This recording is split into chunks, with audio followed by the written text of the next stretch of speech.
Well, hi everyone. It is John C. Morley, serial entrepreneur and the director of Envision Networking. And I have with me today Dr. Bryan Munoz from New Jersey, who is actually a doctor of physical therapy. And he's going to share some things with us. But before we get into hearing what he does, we're going to talk a little about networking in our group and what you think about Envision Networking and kind of our vision and where we're going. Good afternoon, everyone. John, thank you for the opportunity to talk to you today and be a guest on the show. I love what you're doing. This is just I love your vision. I love what you're doing. You can just see the great stuff you're working on, and just really happy to be here today and get to share some fun chat, some fun conversation on this Monday. So yeah, I think a little bit about myself. I started a mobile concierge practice last year as a result of the pandemic.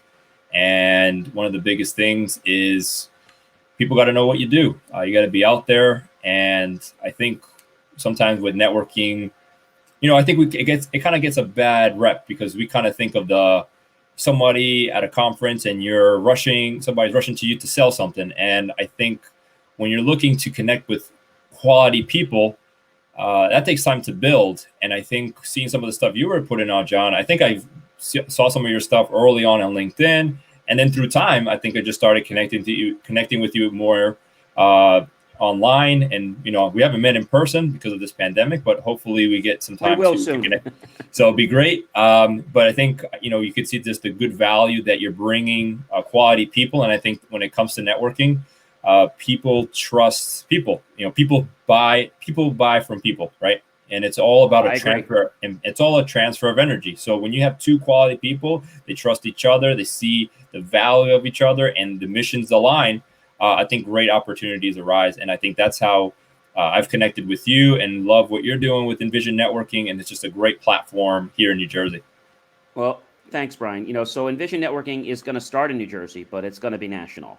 And our website will be launching probably in about a month or two.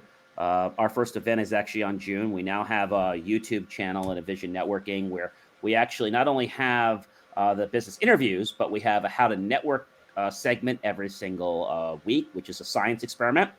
And then we have our playlist on events that are coming up.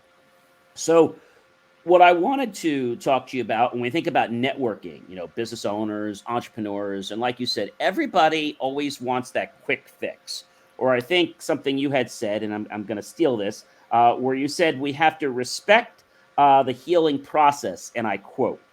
So, when you say you have to respect the healing process, I guess some people think that if you break your leg that you're going to be walking the next day. Yeah, John, respect the healing process is something I use a lot, not only with just my clients, but just with everyday life. I think we're in a society where we want instant gratification, right? We want things now. We want our pain to go away. We want that achy shoulder that we've been dealing with for like 6 months because of the pandemic and we haven't done anything about it.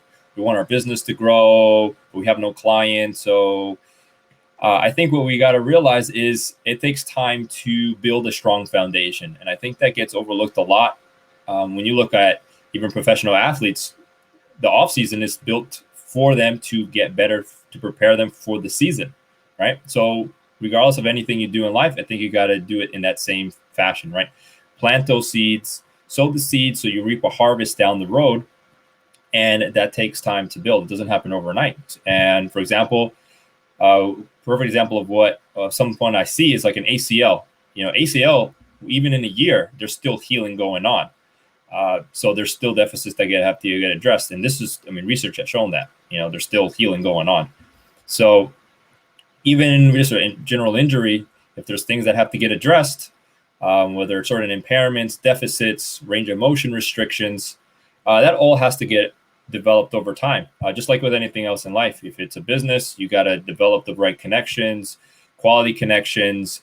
Your message has to be clear. Maybe we're unclear with our message, and that takes time to really crystallize and make sure that's appropriate. So I think I use that in a lot of different ways, not only with clients in health, but I think you can take it in many areas in life as well. Absolutely. It could be relationships, family, marriage, of course, business. One thing that comes to mind, Brian, is when you think about wine, I'm not sure if you're a wine drinker, is that a good bottle of wine needs to age for many years. So you can't rush the fermenting of wine. And you can't rush a good cake or a good souffle. If you do, then, well, you're going to have a mess. And I think the same thing happens in networking. People get very uptight and they feel like they've got to do everything like all overnight. And if they don't, oh my gosh, the business is going to come crashing down. But that's not really true. It's that you've got to take progressive steps every day and you've got to have a great attitude and you got to believe in what you're doing. And I think what we're doing here at Envision is trying to not only have a great platform, but set a standard. So a lot of networks that you probably know around, Brian, there's what, at least a dime a dozen or a million, right, that are popping up, especially during the pandemic. And they pretty much let you do whatever you want with reason. They don't allow any four-letter words, but they let you do what you want. And some events are free and some events are pay. And most people gravitate toward the free events, don't they? Oh, definitely. I think when it's something free, it's like, oh, I don't have to put any investment, right? So it's like, oh, okay, I'll just check it out. And then if I'm bored, I can leave. So it's right. There's no commitment. There's no accountability. And I always say, well, while you're doing something at home or your significant other says, well, go ahead and get lost for a little while. Well, now you decide you're going to log on to an event and you're not really focused. You didn't really plan to go to that event. And you're just going to kind of, I don't know, be disruptive or try to do things that I don't think would be ethical. A lot of people go to those events and what do? They hard sell. We don't allow any hard selling at our events. We do not allow people to be disrespectful at our events. We don't allow people to do any drip campaigns or sign people up to automated emails. So what does that mean? It means that when someone leaves our event, they're not going to get spammed with messages or a drip campaign whereby, let's say, a message goes out. Well, now after that one message goes out, there's then going to be another message that goes out if there's no response or if there's a response. And the person may have no interest in even talking with you, but yet people seem to think that they have the permission and liberty to just add people to a massive email list or this annoying drip campaign. And the other thing that I find out is people try to hard sell others. And that's another thing that we don't tolerate. And so if we find people that are hard selling, if they're using drip campaigns, if they're adding people to automated lists, or anything like that, or anything that's unethical, then what we do is we first check it out to make sure that this is what happened. And if we can verify that, we pretty much remove them from the list. There's really no warning. We believe that if you make a strike like that, you're out. Like there's no second chance. People say, oh, John, where's the warning? Well, did you need a warning for someone to tell you not to steal? Did you need a warning for someone to tell you not to speed? I mean, did you need a warning for somebody to tell you not to run in front of a car? Well, why do you need a warning here to learn to not be disrespectful? So that's pretty much what I believe in. And I think what we're doing is providing an online platform, but also an in-person platform.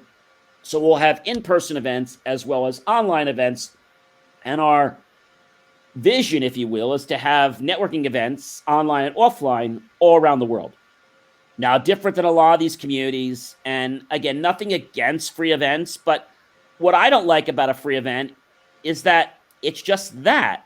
You're getting people that are in a room or that are online, but they really don't care how things work out. They just sort of grub whatever they can from the chat and just see what they can sniff and then who they can abuse afterwards.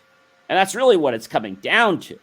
And it may not happen day one, it may not happen day two, but it happens.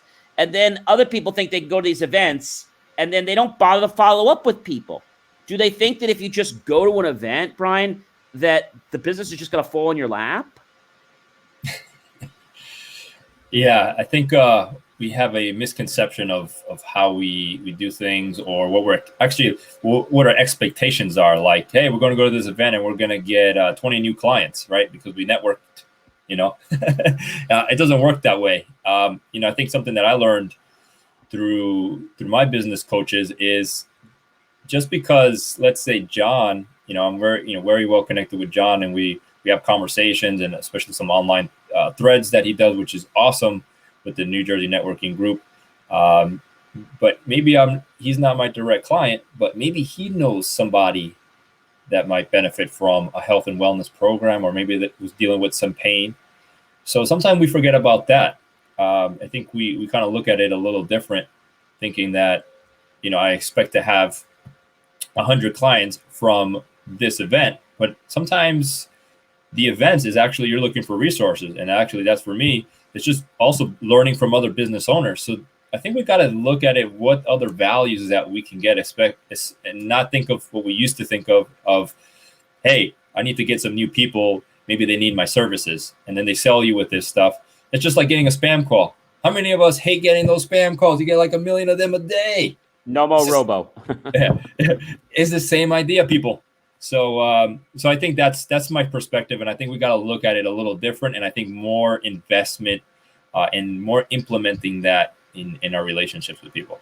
I agree, Brian. I think, when people realize it's not just about networking. Yes, we are centered around networking, but I think it's really about an ecosystem that gets to know people and what they need.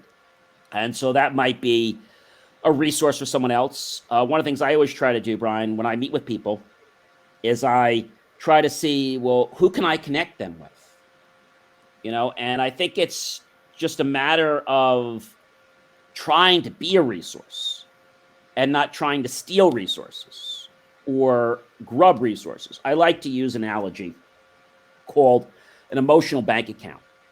An emotional bank account is nothing more. A great author came up with this.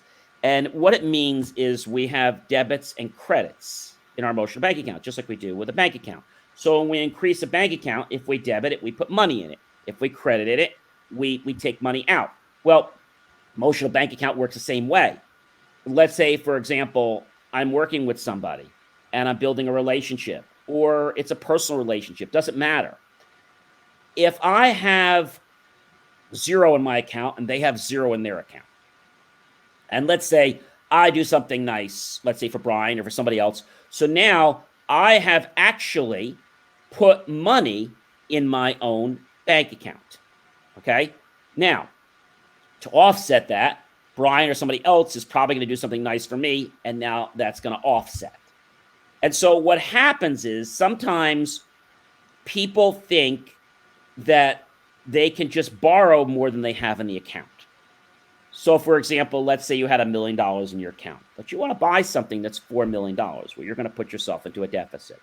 So when you do this with an emotional bank account, there's no money issues here, but what happens is you put stress. Now, for those of you that may or may not have watched, I have a video up on the site. You should check it out. It's talks about a rubber band and how this rubber band can only be wrapped around so many times before it just snaps. And this is what we do in relationships. So if we put too much stress on a relationship or a partner, a big problem happens. So how do you handle that with networking? Well, it has to be a give and a take, not an all of a take. So what I always tell people, it's a great thing from Dale Carnegie, How to Win Friends and Influence People. And that is to become interested in the other person first. Show them some interest. Be really genuinely interested in them. And then after that, they're probably going to become interested in you. But you have to have that balance. Many people will, have, let's just say they have $1,000 in their bank account. And the other person, let's just say, might have maybe a little more than 1,000, maybe 1,200. And so this person here shouldn't ask this person for something that's going to deplete that bank account, unless it's a real emergency. And I think with the analogy of an emotional bank account, we can all relate because we don't want to have a negative bank account or an overdrawn bank account. Well, we don't want to have an overdrawn emotional bank account, because if we do, it's going to put stress on the relationship. Now it's going to feel like, oh my gosh, they have to do something, or I have to do something, as opposed to I gave something, you gave something. And we don't track this like a system, but our body kind of knows. I got something, the other person got something. I don't want to say it's a tit for tat, but there is a natural give progression. Now, sometimes I might give a couple things and you might give one thing. That's okay. There just has to be some fluidity back and forth. It's not that I give 3, you give 1, or I give 5 and you give none. That's a problem. So, and it doesn't have to be business, like you were saying, Brian. It could be just connecting you to someone else, or it could be, providing a resource to you, or giving you some business knowledge. So all these things are valuable, but I think everyone today is so hunkered down to the fact that they say, okay, gee, I didn't get any business tonight. I went to this event and didn't get any business. Okay, well, did you learn something? Yes, I did. Well, then you're smarter than where you were before this evening, right? But everyone, I think, just looks at it in terms of everything has to be a client. And like I said, wine doesn't get aged overnight. It takes years. And so the most expensive wine ages many, many years. And I think if we age a client in the way that we build trust and integrity with them, and we don't rush that process, just like in a relationship, in a personal relationship, we want to kind of take our time. If we do that, there's no threat on either party, and either can back out at any time.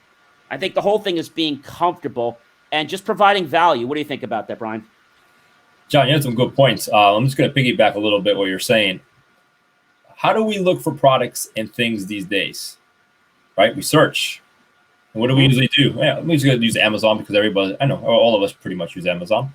We search products on Amazon. We looked at reviews, right? Facebook groups, very big right now. I think a lot of us use it for looking for things. Oh, I'm looking for a plumber. I'm looking for marketing advice. I'm looking for, heating and conditioning or whatever, professional, right? Electrician. What do? We search, we ask. Hey, does anybody recommend anybody for XYZ service? Oh, I want cleaning. I want electrician. I want a plumber. So you're looking for people that somebody who's using the board and that they trust and recommend. So I think the way we're looking for things is, number one, is there trust in that person because somebody believes in them? So that number one is there's value there. So I think that's a big thing. But I think, like you said too, is when you're connecting with people, I think it's just good karma, right? When you can give people and try to assist, hey, you know what?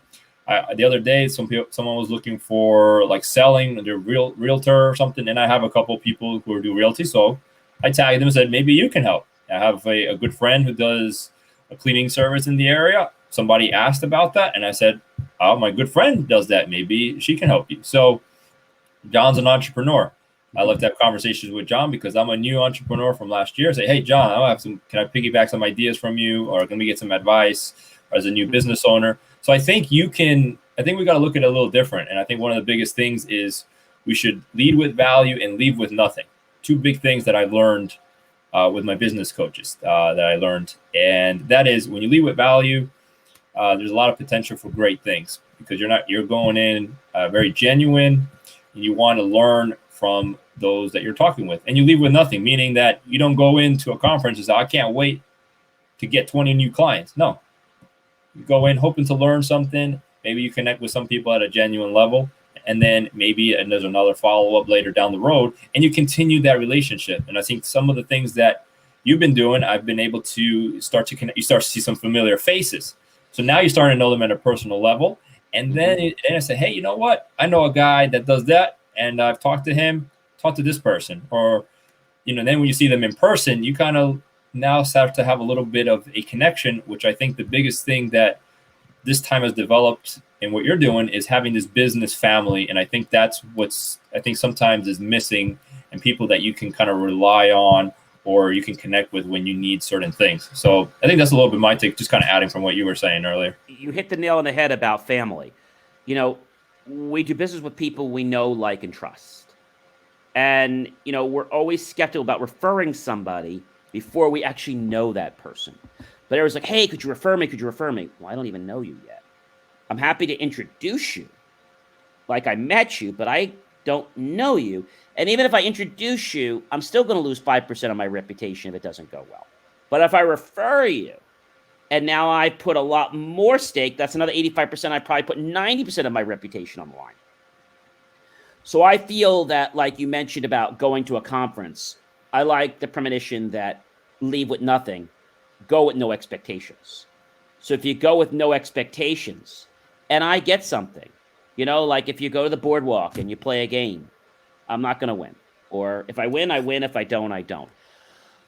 And so when you have that attitude and you win, it's great. Now, I'm not saying have the attitude to lose, but this is a reason why a lot of people are challenged when it comes to money, is they put so much emphasis on having it and the lack than actually having it. And so what they do is they put more energy on lack than actually having it. A good friend once told me a long time ago, put as much attention on that as you do with a bottle of water. When you think about water, you've got water too. So when you think about water itself as energy has a lot of great properties, which we learned from Dr. Emoto. But the thing about water is, it's there. There's plenty of water. I can go back to my RO faucet, get some more, and there's plenty of it. And it's here. I can drink it. I can put it down. There's no real attachment to water. The problem is with life, people put attachment to money. People put an attachment to things. Now, I'm not saying to not want things or to set them as goals, but set them and forget them. Don't put an attention on it every single day. And if something's not going well in your life, well, focus on the positive. If, you're trying to do something, oh my gosh, when am I going to get the money? Well, you keep thinking about that. Or you keep thinking about the fact that it builds. So I get that happens. And people are challenged sometimes with the pandemic now. But we need to focus on all the positive qualities. Because when we do that, our reticular activating system of our brain will actually go to work and actually help us find solutions. When we're focused on the problem, then we're constantly just giving that system a chance to not operate. And I think everyone says, well, I got to see a return on my investment. I understand return on investment, being a business owner for many years. However, when you put time into something and you honestly do that with your whole heart, your soul, and your mind, and you do that for a while, you will see return. But don't expect return tomorrow. Return might take, a week. It might take a month, might take 6 months, might take a year. I know one person, I didn't reconnect with them for 5 years and we did some business. So you just never know. But I think if you treat business as being creatively playful, now I don't mean to play with your craft, but what I mean to do is play with the way you connect with people and how you learn about people. I also don't mean playing with their time or wasting their time. I mean playing with how you connect, how you reach out, what you do, the questions you ask, things like that, but just be genuinely interested. And before we get a chance to talk about you, Brian, because you're actually our contest winner for the month of March, Brian actually brought us the most people to our group, which we do want to thank you for that. And, I think it goes to this factor, Brian, is that a train, you might have heard me say this before, there's lots of trains in the station. There are lots of planes in the airport. Well, why is it that everybody wants to get on a moving train or a train that's going 400 miles an hour? And I'm exaggerating. Okay, maybe it's the Acela. And they want to kill themselves to get on that moving train or that train that's going at almost the speed of light. But when the train is stopped in a station or isn't even built yet, nobody even wants to bother to get on board when it's nice and safe. What do you think that is, Brian? Good point. Oh, I like that. I think the first thing is probably being comfortable. I think it's the safety net, right? It's easy to I'm going to stay here because I'm all right here. And this is what I know. It's usually when it comes to being, a little bit fearful, maybe going into the unknown, right? Taking a leap of faith. We get a little nervous. Oh, you know what? I'm a little scared to do that. Oh, I haven't been taught to do that. Oh, I got to follow the rules. Oh, I don't know if I'm allowed to do that. Right. So I think sometimes we get caught up with just, hey, this is how it is, or be able to take risks. Right. And I think the pandemic either made us stay very safe, or are we going to take a risk? And I mean risk in the sense of from a business point of view, from a life point of view, from a personal development. You can either stay the same, or you're going to try to take this time to really maybe reinvent yourself. And I think that's absolutely. And I think that's a lot of what I think a lot of us, and the people that we've connected with, and even during this time, just learning from you, John, and I mean, I remember just connecting with you on LinkedIn, and now, we're here doing this together. So I'm eternally grateful. And I think one of the big things you said was a return on investment. One of the things I learned is actually return on insight. So maybe we got to change that terminology. Return on insight, meaning what's the insight on yourself? Maybe your foundation. Maybe your foundation's faulty. Because maybe it's still an ROI. We just have to change the I to a different word. Absolutely. I'm just trying to change things around a little bit. I think what this time has really, it allowed us to connect in a lot of different ways, but I think it taught us, I think this is a new normal of life. I think it made us look at things different. And I think we got to explore that a little bit more. And maybe there's things that you want to explore. And I think we got to not be afraid to take chances. And a lot of times you get to learn a little bit more about yourself when we take those opportunities to get outside our comfort zone. But the one thing that I have before I ask you about yourself is that, so the train is moving and the train is stationary. The people don't board the train when it's nice and safe in the station. But when the train's moving, they almost kill themselves to get on. Because they see they're going to they're going where they need to go. It's like, oh, I want to go because it's going fast, and I know I'll get a fast result. And because everybody else is doing it, and because it's now a proven track record. But nobody wants to be in when a startup company is getting going, or when an idea is coming. You know why? First of all, they don't want to put the time in. They don't want to put the work in. And they don't believe in something until it's been proven. And I find out, Brian, once it's been proven, it's too late. Like, that's not the time to get on board. Yes, you can. But if you're not on it from the beginning, then you're just kind of like a passenger.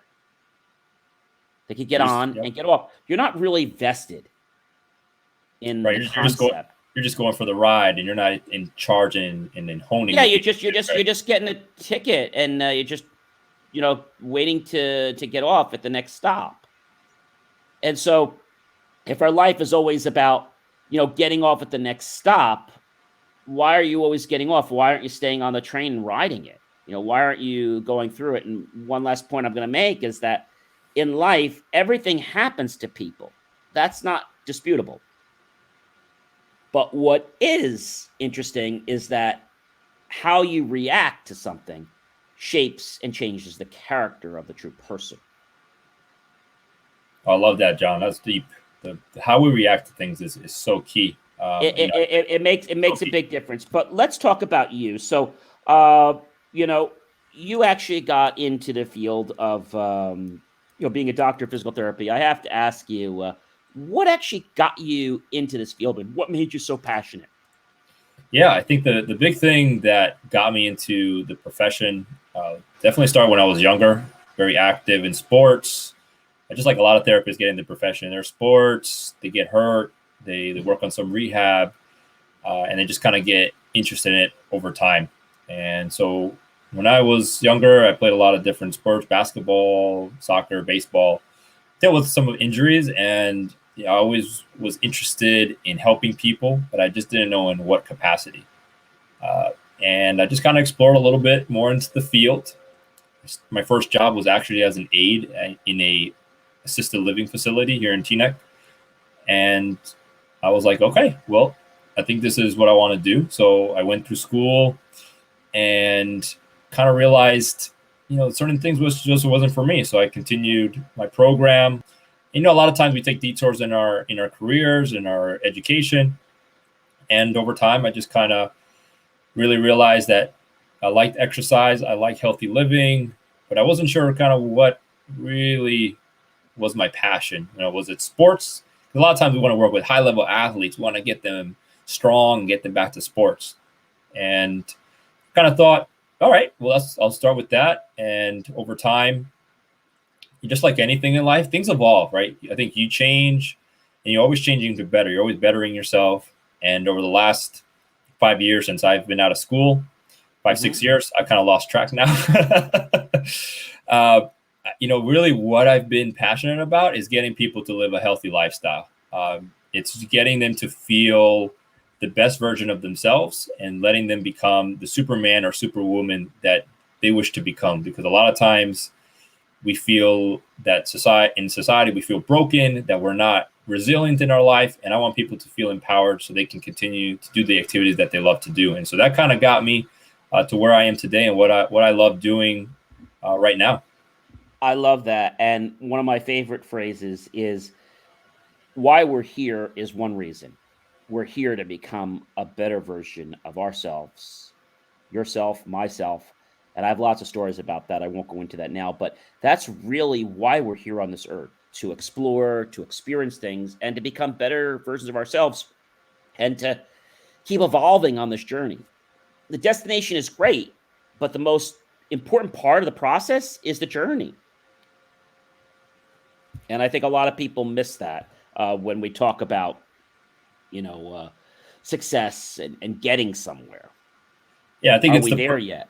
It's a perfect example, John, with the iceberg. Everybody loves to see the surface, right? It's, oh yeah, you're successful and great, and you got this, but no one sees what's underneath, right? There's a lot that goes underneath the surface that people don't see.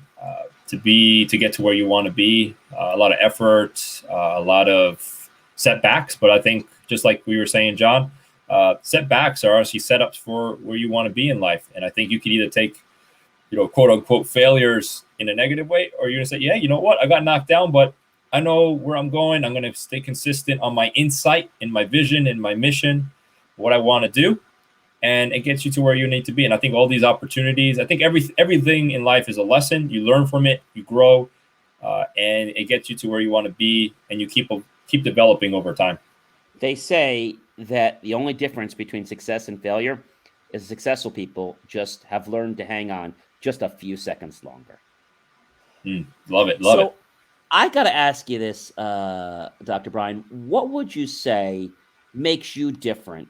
Because there are a lot of people that do physical therapy. A lot of people do chiropractic. So what makes you different than a lot of the people out there in a similar profession as yours today? Yeah, that's a very good question, John. I think even just here in, Bergen County specifically, it's just like Dunkin' Donuts or a Starbucks. Like, you can find them in a lot of different corners. And, even just search a 2-mile radius, you find a lot of therapy places. So what makes me unique is simply because not only am I doing mobile services, bringing the doctor's office and mobile gym to you, but I'm really getting that opportunity to focus on your health journey, right? That transformation that you really want deep down and getting to your why. And I think a lot of times, you go to the office or you work with a therapist, or it could be chiropractor or anything else, or your you go to see your general doctor. And a lot of times, it's just about getting you to baseline, right? Just getting to a certain point, average, right? But we don't want average, right? We want to feel empowered, right? We want to feel resilient in our life and get us to the next level, right?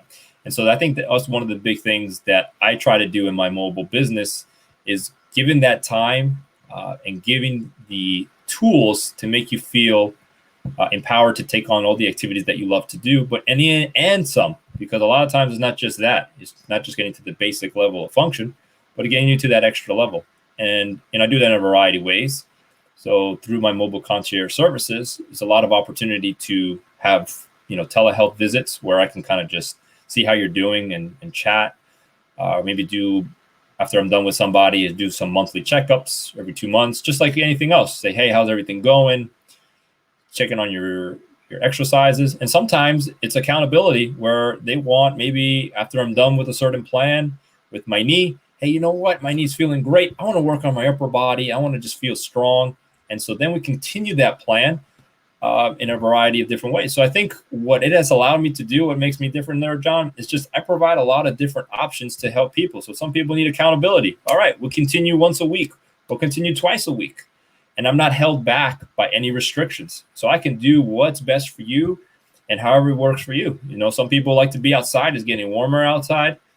Hey, we could go exercise outside. No restrictions. I don't have to follow any rules. I do my own rules because I want to do it for the person and helping them achieve the goals that they want to achieve and help them unlock that potential that I know all of us have inside. I think that's so key. It's, you know, knowing that a plan, whether it's physical therapy, whether it's rehabilitation, is very unique, very similar to the way there's no key that will ever fit another unspecific lock. So there's like a specific key to a specific lock, and it's like back and forth. And I see it as the same way.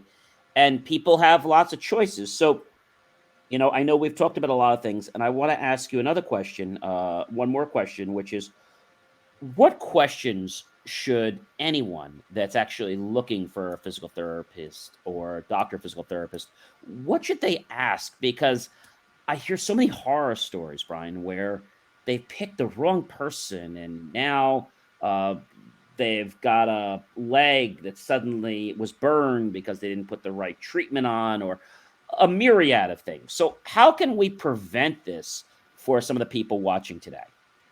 Yeah, no, I think I definitely agree with you, John. There's a lot of horror stories. You know, I think a lot of times where I get to somebody is that they've had bad experiences. So I think a lot of times is that you're sharing your therapist with other people, right? So in a busy office, they see maybe 3-4 people an hour. So you might want to ask, how many clients do you see per hour? So that way, you know, well, I'm only getting maybe a few minutes, 15 minutes or 20 minutes, and then you don't see the therapist the rest of the session. So that's a good question to ask, because you want to make sure you get quality time, whether it's, you know, if it's mobile service, whether it's in an office setting, whatever fits your needs. I think that's an important question to ask, but also ask, you know, what responsibility do I have to do at home? Like what exercises or stretches would I need to do at home to continue with my plan? Sometimes early on, because you're in a lot of pain, it might not be much, but just know there's no magic stretch or magic solution that once you do it once, you're cured, right? It doesn't work that way, people. So we wish. Yeah, it doesn't work that way. You know, it's that magic pill. Nope, it doesn't exist. That You sell the magic bullet, and can your patients get that? No, it doesn't exist. So I think it's important, you know, like you said, to have the trust, to have the comfortability, and just to do what's good for the patient. But I guess having, you know, that understanding. So this has been really educational, Dr. Bryan, to learn about what you do and how you set yourself apart from so many people that have been in this industry for so many years and just don't seem to want to adapt to the patient or the client. It's like they're a doctor, but well, you're going to do it my way. And I love the way you're tailoring things to still be within the medical confines, but giving your patients and clients that choice, that freedom, which I think has been really dampered in the medical industry just because of the way doctors are and stereotypes are. I think that's what I've noticed the most. Yeah, I think like you said, John, I think we've forgotten about what medicine's about. And medicine's about the clients, about the individual, right? And everybody's individual needs are different. So maybe your goals is just, I want to be functional. I want to move around my apartment. I want to move around my house. Great. Maybe you want to feel in shape, or maybe you want to train for a specific thing. Like, oh, I want to get back to being able to do 10 push-ups with no shoulder pain. I want to squat again. Or, you know, I don't want to feel out of breath when I go to Costco and I have to stay there for an hour. This is what really drives me. I get passionate about this because this is what I love to do, you know, working with somebody, you know, just recently so that I want to be able to go to Trader Joe's and go in and out with no pain. All right. So great. So we got 30 minutes that you have to do all your shopping and you got to get out. So we have landmarks, timetables, I should say, to get her into specific things. So maybe she only got 20 minutes and then she had pain. All right. So we got to get past that 20 minutes. Maybe you just need 10 more minutes, and then you're out of the store. So that's what I love about what I do. Everybody's so different. It's like benchmarks. So you're adjusting to people. Like it's like benchmarks. So some people, it's giving them a little more stamina. Other people, it's getting them to be aware of their situation. So if they can't change as easily as someone else, like a young professional, you have to kind of do what's best for that person. Not everybody's going to do 50 push-ups every day. Yeah, exactly. And everybody's different, right? Some people have a low tolerance, right? And so some people I work with haven't really exercised in months. So you start with basics. That, hey, you know what? Start with those 2-3 things that you need to do every day. This holds the accountability aspect, which I was mentioning earlier, what you need to do at home. You can't just give 10 exercises and do them every day. Let's just, it doesn't work that way. But maybe you need to start early on and develop the tolerance and capacity, and then you go from there. So that's another piece of why asking what I need to do individually on my own, because that also develops what you need to do at the accountability aspect, but also you start to be more responsible in your health. And I think that's the biggest takeaway that I try to do with everybody that I work with, is making sure, hey, you know what, we work 2-3 times a week, but you got to be accountable for your health the other parts, the other days of the week. Well, like I said, this was really educational. I know I learned a lot. I'm sure the audience that is watching us today is learning a lot too. So, Dr. Bryan Munoz, why don't you tell our viewers if they'd like to reach out to you or they'd like to contact you some way, what's the best way for them to contact you? Yeah, absolutely. So again, Bryan Munoz from BR3 Health and Performance. Best way to contact me, you can find me on my website. I'm on Facebook and Instagram, but anyway, you can contact me through those social media platforms. Visit my website, and there's a contact portion where if you want to learn a little bit more, or if you're interested, feel free to reach out. I'd love to assist in any way possible in your health journey. What is your website? I don't know if everybody got that. Yeah, so it is right here. Just the same thing. It's BR3 Health and Performance. It's just you write it all out. So BR3 Health and, so you just write out and performance.com. So BR3 Health and Performance.com. Okay. Well, again, I thank you very much for not only spending time with us today on Envision Network's business interview shows, but also being a viable member of our community and bringing in some people to help grow our group. I also want to say thank you, John, for allowing me this opportunity to be a guest on the show, for what you're doing. I love what you're doing. I love your mission, and I'm glad that we were able to connect. And thank you so much for this time and opportunity. Appreciate it so much. It is my pleasure. Again, all the best to you. And we look forward to more great things with Envision Networking over the next few months. And remember, June 23rd is actually our first speed networking event. It is a paid event. And you can actually find more about that by visiting Envision. That's ENVISION networking, second word, either on LinkedIn or on Facebook. And you can find the event right under events, and you can register right online, and you'll meet some great quality people. I think that's what our group has to offer. So once again, thank you so much for joining us, and I wish you all the best with things you're doing now during the pandemic and your business. Take care, everyone.